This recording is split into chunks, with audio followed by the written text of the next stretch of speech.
From the outside, the peasant hut seems fragile and defenseless. Earthen walls, thatched roof, earthen floor. At night, it becomes a stage for invisible warfare. The thin walls don't hold sounds. They let in squeaks and rustles. The smoke from the hearth doesn't scare everyone away, and darkness is their best ally. The people sleep uneasily. They hear the rodents rustling in the straw, running along the beams, stealing crumbs from their meager table. The hearth gives a little light, but does not chase away those who live in the shadows and crevices. Survival here is not in solid walls, but in constant vigilance, in cunning, in the daily struggle for every ear, for every crust of bread. This is not a lord's castle. This is a peasant's house, inside, with earth and smoke and the eternal rustle. Do you think the life of a medieval peasant is idyllic fields and songs by the fire? What if every night is a battle for the harvest with an invisible enemy? If diseases spread on small feet and hunger is always at the doorstep? Watch this video to the end, and you'll find out how ordinary people in medieval England actually tried to get rid of rats and mice when these little critters became a real scourge.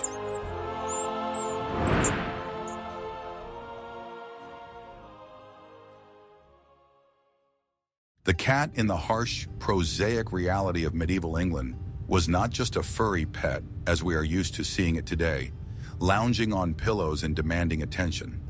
No, it was first of all a tireless, vital worker, a kind of biological weapon, a valuable, sometimes irreplaceable asset in the incessant, exhausting war for survival. In a world where every ear of harvested grain was worth its weight in gold, and often meant a thin line between relative prosperity and the painful starvation of an entire family, and modest, windswept barns and granaries were real, vital treasuries. It was the cat, this small but formidable predator, that became the first and often the most effective line of defense against the ubiquitous, incredibly prolific and voracious rodents. She was not pampered, not squeezed for a moment's pleasure or child's play. She was valued primarily for her cold, honed by millennia of primitive killer instinct, for her unique, almost supernatural ability to spend hours, absolutely silently track its prey, and then lightning fast, mercilessly destroy skittish mice and insolent, mature rats. Her soft, resilient paws, equipped with needle-sharp, retractable claws, tread almost silently like ghosts across the damp earthen floors of cramped peasant huts and the creaky, time-worn boards of half-dark barns, bringing swift and inevitable death to small but dangerous pests. In every more or less wealthy peasant family, if, of course, allowed their extremely meager means, or simply accompanied by good luck, for example, strayed from the street capable, wild kitten, or managed to trade it with a neighbor for something valuable from their farm, tried to keep at least one, and ideally several cats. This animal was surprisingly unpretentious and amazingly self-sufficient. It did not require special complicated care, did not need special expensive food, which the peasant himself did not always have enough, or a separate warm corner for sleeping. It found its own food, driven by instincts, relentlessly and methodically hunting countless mice and insolent, cunning rats. These rodents swarmed everywhere in enormous numbers, finding safe havens and food in the thickness of thatched roofs, in damp, dark, and junk-filled cellars, among carefully stacked but vulnerable sacks of precious grain, in the many crevices and burrows of earthen or poorly fitted wooden walls. The quiet, peaceful purring of the cat by the smoldering hearth in the evening, when the family gathered for a meager supper, was not a sign of laziness or idle complacency. It was a short, deserved lull before the next night hunt, the quiet sound of a satisfied and highly efficient employee of the farm. At night, when the human eye could not distinguish almost anything in the impenetrable, thick darkness of a peasant's hut, deprived of candles or lamps for economy, cats' eyes, thanks to a special device of the retina, glowed with mysterious, phosphorescent green or yellow fire, unmistakably searching in this darkness for the next careless, squeaking victim. Losing a cat, especially an adult, experienced, time-tested, and known for its successful hunting, was a real, irreplaceable misfortune, a small tragedy for a peasant family. She could be stolen by less fortunate or simply envious neighbors, whose rodents ate the last crumbs. It could easily have been killed by one of the many diseases, untreatable at the time, that plagued both humans and animals. It could have fallen victim to the sharp teeth of stray or owner dogs, which were not always friendly to cats. Or it could have fallen into the clutches of a larger and stronger wild predator, such as a fox, marten, or forest cat, which sometimes wandered into villages in search of easy prey. But as long as the cat was alive, healthy, active, and sufficiently fed, mainly due to its own successful hunting, the peasant house in its meager, but so vital for the family's subsistence, had a faithful, fearless, tireless, and almost free defender from the gray, toothy, ubiquitous, and incredibly prolific plague, which constantly, day and night, threatened the very existence and fragile well-being of the peasant family. The cat was not just an animal that lived alongside humans. It was an integral, vital part of the complex and fragile ecosystem of survival that was the medieval peasant's backyard. Watch this video to the end, and you will learn how a simple, often unsightly and semi-wild village cat, existing on the edge between superstitious fear and urgent worldly necessity, became a truly key, indispensable figure in the desperate, daily, and often unequal battle for food and survival in the harsh conditions of medieval England. And why she was valued not so much for her soft, pleasant to the touch fluffy fur and soothing, calming, peaceful caress, but for her sharp as sharpened daggers, claws, lightning-fast reaction of a predator, and tireless, almost fanatical hunting passion. If the cat was the night guardian of barns, some breeds of dogs became daytime exterminators of rats, especially in outbuildings, barnyards, and even fields. Not big guard dogs, but small, skittish terriers or their medieval counterparts were a real threat to rodents. The word terrier comes from the Latin terra, earth, and these dogs were bred to hunt foxes, badgers, and of course, rats in dens. Their small size, strong jaws, tirelessness, and innate hunting instinct made them ideal rat catchers. Farmers valued these dogs for their excitement and efficiency. Unlike cats, which more often hunted alone and for food, rat-catching dogs could work in teams with humans or other dogs. Their barking and noisy chase could bring the whole family to its feet, turning the fight against rats into a kind of collective endeavor. The dog would drive the rodent away, and the man could finish it off with a club or pitchfork. Such dogs were especially useful for cleaning large areas, barns, stables, pigsties, where rats could establish entire colonies. Their keen sense of smell allowed them to find nests, and their persistence allowed them to reach prey, even in hard-to-reach places. They were not afraid of either mice or large mature rats. Keeping such a dog required more resources than a cat. It had to be fed, but its benefits, especially in areas where rodents were abundant, often paid off. The dog was not only a hunter, but also a companion and a watchman, although its main work in peasant farming was related to pest control. Sometimes there was even a kind of competition or demonstration of rat baiting by dogs, especially in towns or large estates, where it became a kind of cruel entertainment. But for the peasant, it was a severe necessity. Historical images and texts sometimes show small dogs involved in village life, and although their specific role is not always stated, it is logical to assume that rodent control was one of their functions.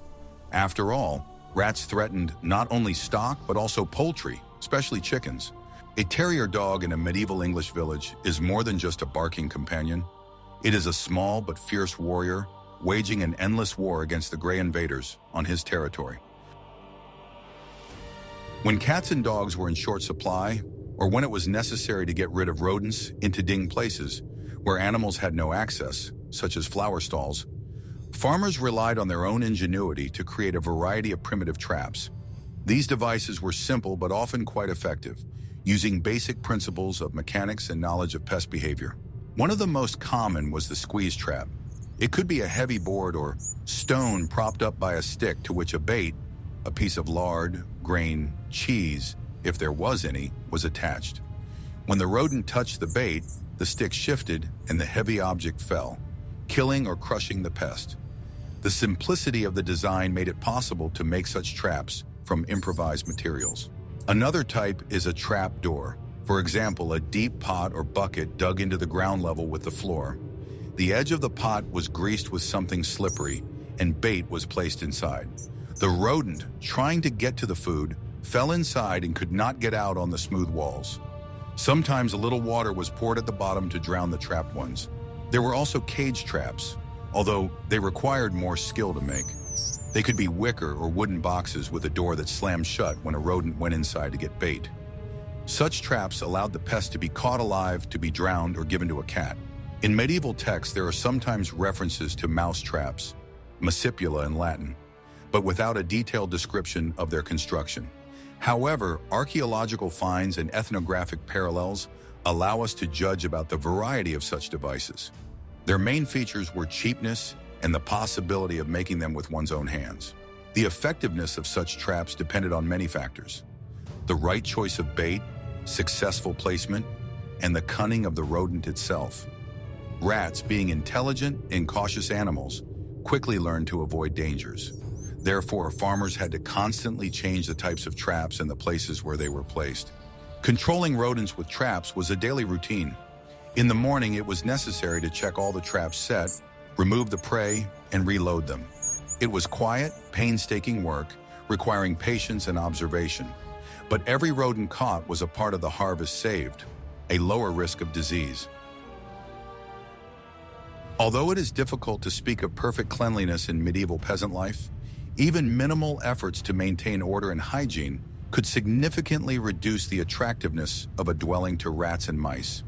Rodents go where there is food and shelter. To deprive them of this is to make their stay less comfortable. The main magnet for pests was leftover food and scattered grain. Therefore, the peasants tried, as far as possible, not to leave food open. Crumbs from the table were carefully collected. If there was a table at all, they often ate from simple boards on their knees or from the dirt floor. Food was stored in clay pots with lids, wooden chests, or hung from ceiling beams in sacks to make it harder to reach. Storage places for grain and flour required special attention. If the barn was freestanding, it was built on piles or stone foundations to make it difficult for rodents to get in from below. If possible, gaps in the walls and floor of the barn were sealed with clay or wood. Grain sacks were not placed directly on the ground, but on wooden planks. In the hut itself, the floor was regularly swept if it was not just earthen. The straw that served as bedding on the floor and in the beds, if there were any, was periodically changed, because not only rodents, but also fleas and other parasites easily got into old straw. Garbage and food waste were not accumulated in the house, but taken away from the dwelling, for example, to a compost heap or a special pit.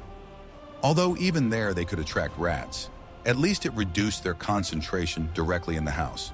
Of course, it was almost impossible to achieve perfect order in reality. Peasant houses were small, often overcrowded. People lived together with poultry and sometimes small livestock in winter. The building materials, wood, clay, straw, themselves provided many hiding places for rodents. But even small efforts yielded results. Cleaning and proper food storage was not just a matter of aesthetics, it was a matter of survival. Every grain saved mattered.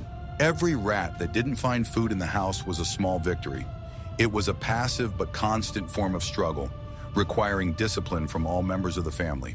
Watch this video to the end, and you'll learn why cleanliness, even relative cleanliness, was not a luxury, but a necessity in a medieval village, and how simple household habits helped in the fight against pervasive rodents.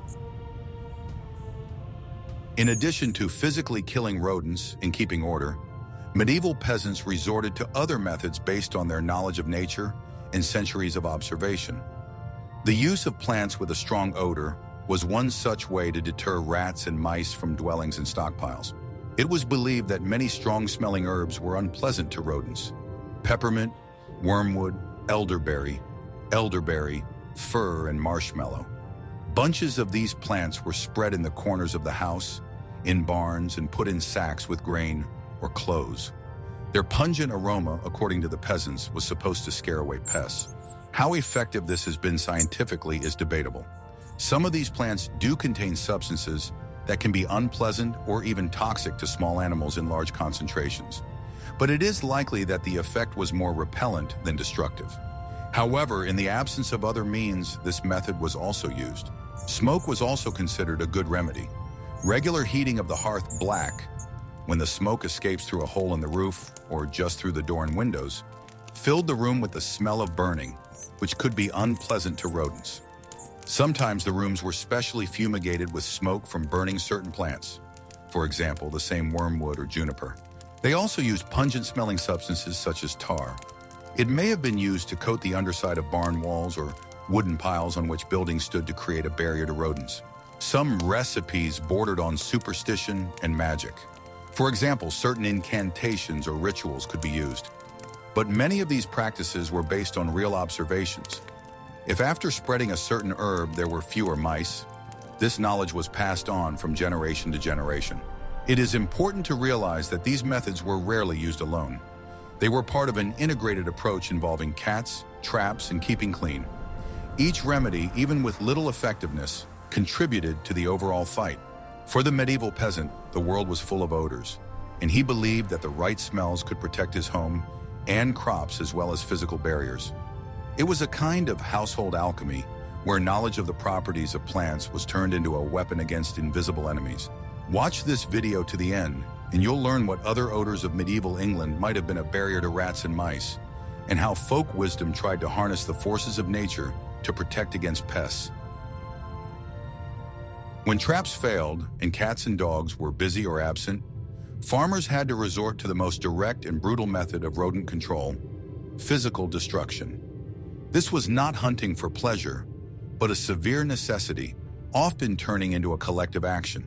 Simple tools became weapons: a club, a stick, a pitchfork, a shovel. Whatever was at hand was used when a rat or a mouse was spotted. The reaction had to be quick, as rodents are very agile and easily hide in crevices or under the floor. Sometimes targeted raids were organized. If it was known that there were a lot of rats in a barn or shed, a few people could surround the building or a certain area and start making noise to drive the rodents out of their hiding places. The pests that came out were beaten with whatever they could get their hands on. It was dirty, unpleasant, and sometimes dangerous work. Rats could bite and carry diseases. Such hunting was especially active when shaking out old straw, removing rubble, or before storing new crops. It was necessary to clean the room as much as possible from the pests that had already settled there.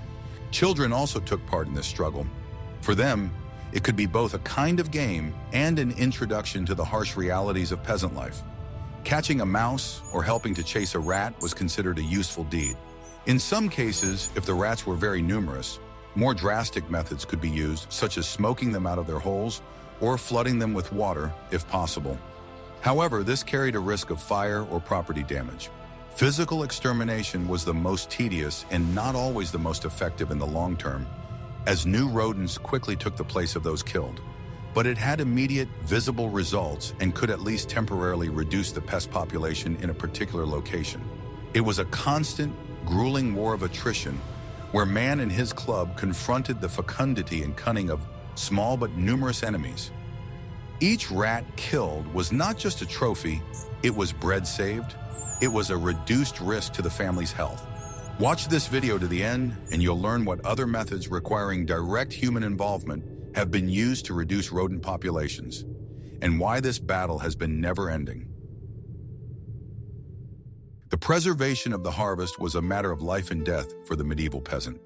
Therefore, as far as possible and as far as knowledge allowed, they tried to arrange storage places for grain and other products in such a way as to make access to rodents as difficult as possible.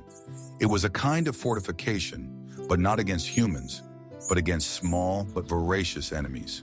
Barns and granaries, if freestanding, were often built on piles or stone pillars. This raised the floor above the ground, creating a barrier to rats, which usually entered from below. The top of these piles was sometimes shaped like a mushroom or lined with tin, if such material was available, which was rare for peasants, to prevent rodents from climbing up. The walls and floors of barns were made as dense as possible. The gaps between boards or in earthen walls were carefully sealed with clay, moss, hemp, or other improvised materials. The doors were made tightly fitting and, if possible, padded underneath with something hard to make them harder to chew. Inside the barn, grain was not stored in bulk on the floor, but in special bins, chests or bins made of thick boards. The lids of these containers had to be tightly closed. Sometimes they used boxes woven from vine or straw and covered with clay, which became quite strong after drying. The grain sacks were not placed directly on the floor, but were placed on wooden stands or suspended from beams under the ceiling. This not only protected from rodents, but also provided better ventilation, protecting the grain from dampness and mold. The location of the storehouse was also important. It should be built away from places where garbage could accumulate or where there were large colonies of rats, e.g., dung heaps or abandoned buildings. Of course, not all peasants could afford a freestanding, well-equipped granary. Often, grain was stored directly in the living part of the house, in the attic, in the hay, or in a corner of the hut, fenced off with boards. In this case, protection from rodents became even more difficult and required constant attention. All these measures were aimed at making the stocks as inaccessible as possible. It was an arms race. Farmers devised new ways to defend themselves, and rodents devised new ways to get around them. But without these efforts, crop losses could have been catastrophic. Watch this video to the end and you'll learn what other design tricks help protect the precious grain, and why the barn was as important to the farmer as his own home. In addition to protecting the vaults themselves, farmers tried to create physical barriers that would prevent rats and mice from moving freely through the house and outbuildings and reaching food. These barriers were simple but required constant attention and updating. One of the methods was the use of broken glass, sharp stones, or thorny plants, for example, branches of hawthorn or blackthorn. They were placed or embedded in clay at the base of walls, around grain stalls, and in suspected rodent entry points, burrows, crevices. Sharp edges were supposed to wound the pest's feet or simply make the passage unpleasant and dangerous. Metal sheets or scraps of tin, if available, which was very rare in peasant life, could be used to cover the bottoms of doors, the corners of barns, or the edges of wooden containers for storing food. Rats could not chew on metal. Smooth surfaces also made climbing difficult. For example, the legs of tables or food trays may have been turned very smooth or wrapped with something slippery. Sometimes a kind of water moat in miniature was created around the valuable stocks. They put chests or sacks on stands, and the stands themselves were placed in shallow containers with water. It was difficult for a mouse or a rat to overcome such a water barrier. Crevices and holes in the walls and floors, through which rodents could get in, were a constant headache. They were regularly inspected and plugged with whatever was at hand. Clay mixed with straw or dung, wooden wedges, old rags, stones. It was endless work as rodents were constantly gnawing new passages. Even the arrangement of objects in the house could play a role. For example, do not move furniture or grocery bags close to the walls to avoid creating convenient corridors and hiding places for pests. These methods were aimed at creating the most unfavorable environment for rodents, at limiting their freedom of movement. Every obstacle, every barrier was another line of defense in this long and exhausting war for survival. The peasant had to think like a rodent in order to anticipate its paths and block them. Watch this video to the end to find out what other unexpected materials and techniques medieval villagers used to say stop in the path of insatiable pests. Rats and mice need not only food, but also shelter, places where they can hide, nest, and breed. Depriving them of these shelters was another important area of control, although very difficult in medieval peasant life. The most obvious breeding ground for rodents were piles of garbage, junk, old straw, and branches that often accumulated around the house or in the yard. Regular cleaning of such piles, as far as possible, reduced the number of potential hiding places. The thatched roofs of peasant huts were a paradise for mice. In the thickness of the thatch, they made holes and nests. Although it was impossible to get rid of them completely, periodic re-roofing or repairs could partially disrupt their comfortable life. Earthen floors also provided an opportunity for rodents to burrow right in the house. If the floor was earthen, it was made as dense as possible, and cracks were periodically repaired. Some peasants could afford boardwalks in at least part of the house, which made access from below somewhat difficult. Inside the house, they tried not to create unnecessary hiding places. For example, do not pile old things in corners. Do not leave unused utensils for a long time, under which mice could settle, although it was difficult to do so given the overall cramped and poor conditions. Even firewood stacked near the house for heating could become a shelter for rodents. Therefore, they were stacked carefully and as far away from the entrance to the house or barn as possible, or on a special floor. The fight against shelters required constant effort and was aimed at making the rodents' habitat less safe and attractive. It was an attempt to disrupt their life cycle, to prevent them from breeding in peace. The fewer hiding places there are, the more vulnerable the pest is, the easier it is for a cat, dog, or person to spot and catch it. The medieval peasant intuitively understood that to defeat an enemy, you had to deprive him of his base. And although his enemies were small, their ability to find and create hiding places was remarkable. Watch this video to the end, and you will learn what other seemingly insignificant details of everyday life could affect the rodent population in a peasant household. Sometimes the rat and mouse infestation became so large that the efforts of one family were not enough. The problem went beyond a single yard and affected the entire village or community. In such cases, collective action could be taken, and people specialized in rodent control could appear. If a village suffered a particularly heavy invasion, the headman or community council could organize a mass purge. This could be coordinated roundups, simultaneous laying of traps or poisons, if known and available, although effective and safe poisons were rare. It was important to work together so that rodents did not simply move from one house to another. In some cases, especially in larger settlements or cities, professional rat catchers may have appeared. These people had specialized knowledge and skills in catching or killing rodents. They may have used special traps, trained dogs, such as terriers, or even hand ferrets that could penetrate burrows. The services of a Pied Piper, of course, cost money, and not every peasant could afford it. But sometimes a community could hire such a specialist to solve a common problem. The figure of the Pied Piper was often surrounded by a halo of mystery and sometimes superstition, such as in the legend of the Gamelin Pied Piper. Monasteries, being large landowners and custodians of large food supplies, also paid attention to rodent control. In their economic records, there may have been references to expenditures for this purpose or to special servants responsible for it.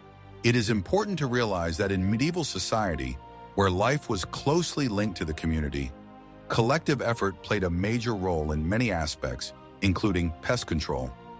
If your neighbor's barns are full of rats, it is a threat to your crops as well. Mutual aid and coordinated action were therefore important.